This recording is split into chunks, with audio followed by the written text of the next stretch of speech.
Good evening dear traders. Stop loss centre में मैं सोमवीर सिंह चाहर आप लोगों का स्वागत करता हूं। आज की इस वीडियो में हम बात करने वाले हैं कि प्लैनेट कैसे करते हैं मार्केट की रूपरेखा तय।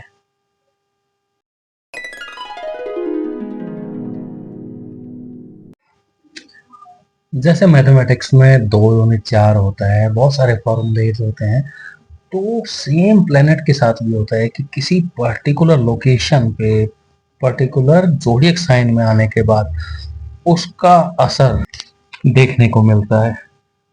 वाओ! ये पूरी की पूरी एक साइकिल है। जैसा आप सोचते हैं, यानी आपकी कुंडली में जिस तरह के प्लैनेट्स की रूपरेखा बनी हुई है, आप बिल्कुल वैसा ही सोचते हैं, वैसे ही कर्म करते हैं। तो यानी सब कुछ पहले से प्री डिसाइडेड होता है। तो आइए करते हैं वीडियो की शुरुआत। यानी सेम चीज स्टॉक मार्केट के ऊपर भी एप्लीकेबल होती है। आप पहले से प्रिडिक्ट कर सकते हैं कि किस तरह का मूवमेंट आपको अभी मार्केट में देखने को मिल सकता है। बहुत सारे ट्रेडर रहे हैं जिन्होंने एस्ट्रोलॉजी का यूज करके अपने ट्रेडिंग करियर को सफल बनाया है। तो आइए शुरुआत करते हैं। तो इस महीने की 10 तारीख बहुत खास है। तो इस महीने ऐसा क्या है कि जिसका इम्पैक्ट आएगा। तो आइए शुरू करते हैं।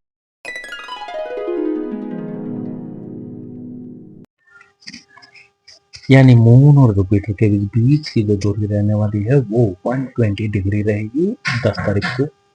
यूरेनस और सैटर्न, इन दोनों के बीच की जो दूरी है वो 60 डिग्री। सेम उसी दिन सैटर्न और नेपच्यून दोनों के दोनों 0 डिग्री यानी कंजंक्शन में रहेंगे। और प्लूटो से सैटर्न की दूरी 60 डिग्री रहेगी। जब इस तरह का कॉम्बिनेशन किसी एक ही दिन दिखाई दे तो वहां से एक स्विंग ट्रेड जरूर निकलती है। और ये जब कॉम्बिनेशन बिल्कुल ऐसा बनता है तो वहां से हमें एक बाय साइड की तरफ ही देखना चाहिए। किस किस में देखना चाहिए? आप ट्रेड कर सकते हैं निफ्टी के अंदर, बैंक निफ्टी के अंदर, बिटकॉइन के अंदर, एथेरियम के अंदर। आप चारों के चारों सेगमेंट में आप बाय साइड ही देखें। आइए बात करते हैं कि एंट्री किस तरह से लेनी चाहिए।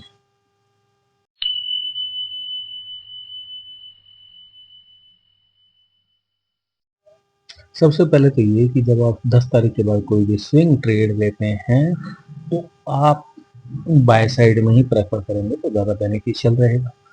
दूसरी चीज़, एंट्री लेते वक्त, यानी 10 तारीख के बाद कोई भी कैंडल, ऐसी कैंडल का मतलब एक दिन का प्राइस एक्शन, कोई भी ऐसा फॉर्म होता है जहां पर यानी पिछला दिन एक रेड कैंडल हो और अगले दिन एक ग्रीन कैंडल फॉर्म हो, लेकिन ग्रीन कैंडल की जो वॉल्यूम है वो कम होना चाहिए।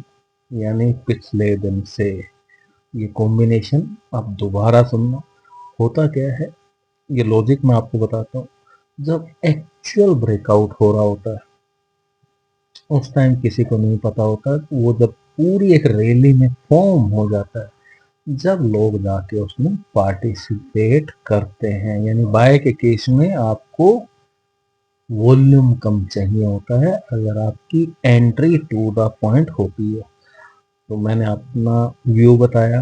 इससे पहले की भी प्रेडिक्शन मैंने फरवरी में एक वीडियो का टाइटल ही था कि इस 12 फरवरी को आप याद ही रखेंगे। तो सेम चीज़ मैं फिर से कहता हूँ कि आने वाले 10 मई के बाद आप 10 मई को याद ही रखेंगे कि वहाँ से एक अच्छा खासा रुझान हमें तीनों चारों इंडेक्स में देखने को मिलेगा। किसी की एंट्री आज होगी, किसी की कल होगी, इस तरह की चीज़ें चलती रहेंगी। तो टेक और दूसरी चीज़, 10 तारीख के बाद अगर आपको टेक्निकली भी ये लगता है कि नहीं भाई आपको बाय में एंट्री आपके टेक्निकल फैक्टर से भी नज़र आ रही है तो आप अपनी एंट्री ले सकते हैं। ये जो वॉल्यूम वाला केस था ये जस्ट एक टेक्निकलिटी समझाने के लिए था कि भाई आप ऐसे ही एंट्री करें। अदरवाइज अगर आपको कुछ और भी मेथड समझ में आता है तो आप बिल्कुल यूज कर सकते हैं। दूसरी चीज, आप एक चीज मैंने और देखा है कि कभी भी कोई इस तरह की मार्केट में कोई ग्रीन कैंडल एनगल्फ यानी एनगल्फिंग करती है रेड कैंडल को, यानी पिछले पूरे दिन का, यानी कोई रेड कैंडल है और उसको पूरा हाई भी ब्रेक करता है, लो भी ब्रेक करता है और वो ग्रीन कैंडल फॉर्म होती है, तो उस कैंडल को भी आप कंसीडर कर सकते हैं एज ए ब्रेकआउट कैंडल और उसके हाई के ऊपर बिंदास होके बाय साइड में बैठिए। अब बात कर लेते हैं कि किस तरह के टारगेट आपको रखने चाहिए। टारगेट की अगर मैं बात करूं तो निफ्टी के अंदर आपको मिनिमम तो मिनिमम 400-500 पॉइंट का टारगेट जरूर रखना चाहिए और उसी से कैलकुलेट करके आप बैंक निफ्टी का टारगेट निकाल सकते हैं। बिटकॉइन 7-8% की मूवमेंट के लिए जरूर से जरूर बैठना चाहिए। तो ये रखे मैंने अपने व्यूज इस सेटअप के लिए। अब बात कर लेते हैं,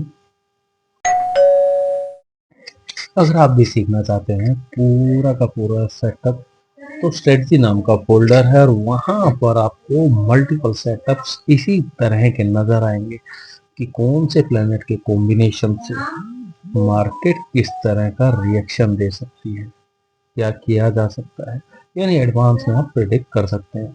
और सेम चीज जब आप स्विंग ट्रेड को प्रिडिक्ट करना सीख जाते हैं तो इंट्राडे इससे कहीं ज़्यादा फ्रिक्वेंसी में आपको यूज़ करना होता है, यानी आप एक लयबद्धता के साथ आगे बढ़ सकते हैं कि हाँ भाई ये प्लेनेट आपको जब ये कॉम्बिनेशन बनता है तो आपको बाय साइड में देखना चाहिए और ये कॉम्बिनेशन बनता है तो आपको सेल साइड में देखना चाहिए। अगर आप चैनल पर नए हैं तो आपको जानकारी के लिए बता दूं कि ऐसी बहुत सारी स्ट्रेटजीज हैं जो कि प्लेलिस्ट में अवेलेबल हैं और आपको ऑलमोस्ट एवरी ऑल्टरनेट डे कोई ना कोई वीडियोस मिल जाता है जो कि इंट्राडे की प्रिडिक्शंस के ऊपर होता है कि आज आपको बाय करके चलना चाहिए या आज आपको सेल करके चलना चाहिए, only for index Nifty Bank Nifty और मोस्टली बिटकॉइन। इन दोनों तीनों की prediction almost almost every alternate day मैं अपना view as per planetary action जरूर रखता हूँ और साथ में सिखाने के लिए कि आज ऐसा कौन सा कॉम्बिनेशन बना था कि जिसकी वजह से मैं बाय या सेल रिकमेंड कर रहा हूँ। वो कॉम्बिनेशन इसलिए ताकि आप खुद भी सीख सकें, क्योंकि सेम कॉम्बिनेशन हमेशा रिपीट होते रहते हैं। कोई कॉम्बिनेशन बहुत फ्रिक्वेंटली रिपीट होता है और किसी कॉम्बिनेशन को रिपीट होने में कई साल लग सकते हैं, 6 महीने लग सकते हैं। सारी की सारी चीज़ें चैनल पर अवेलेबल हैं और पहली बार आए हैं तो कुछ स्ट्रेटजीज जो बहुत पॉपुलर रही हैं या बहुत अच्छे से काम करती हैं, एक मर्करी का 3 डिग्री वाला वीडियो है, जरूर देखें। 45 मिनट के आसपास का होगा लेकिन उसमें पूरा कॉन्सेप्ट है कि कैसे वो काम करता है। 3 साल 4 साल पहले का वीडियो आई थिंक, पहला ही वीडियो स्ट्रेटजी का अगर मैंने कोई अपलोड किया था तो वो वही था। तो आप वहां से स्टार्ट कर सकते हैं अपनी journey. Wish you all the best और अपना कीमती समय इस वीडियो को देने के लिए बहुत बहुत धन्यवाद। Thank you so much.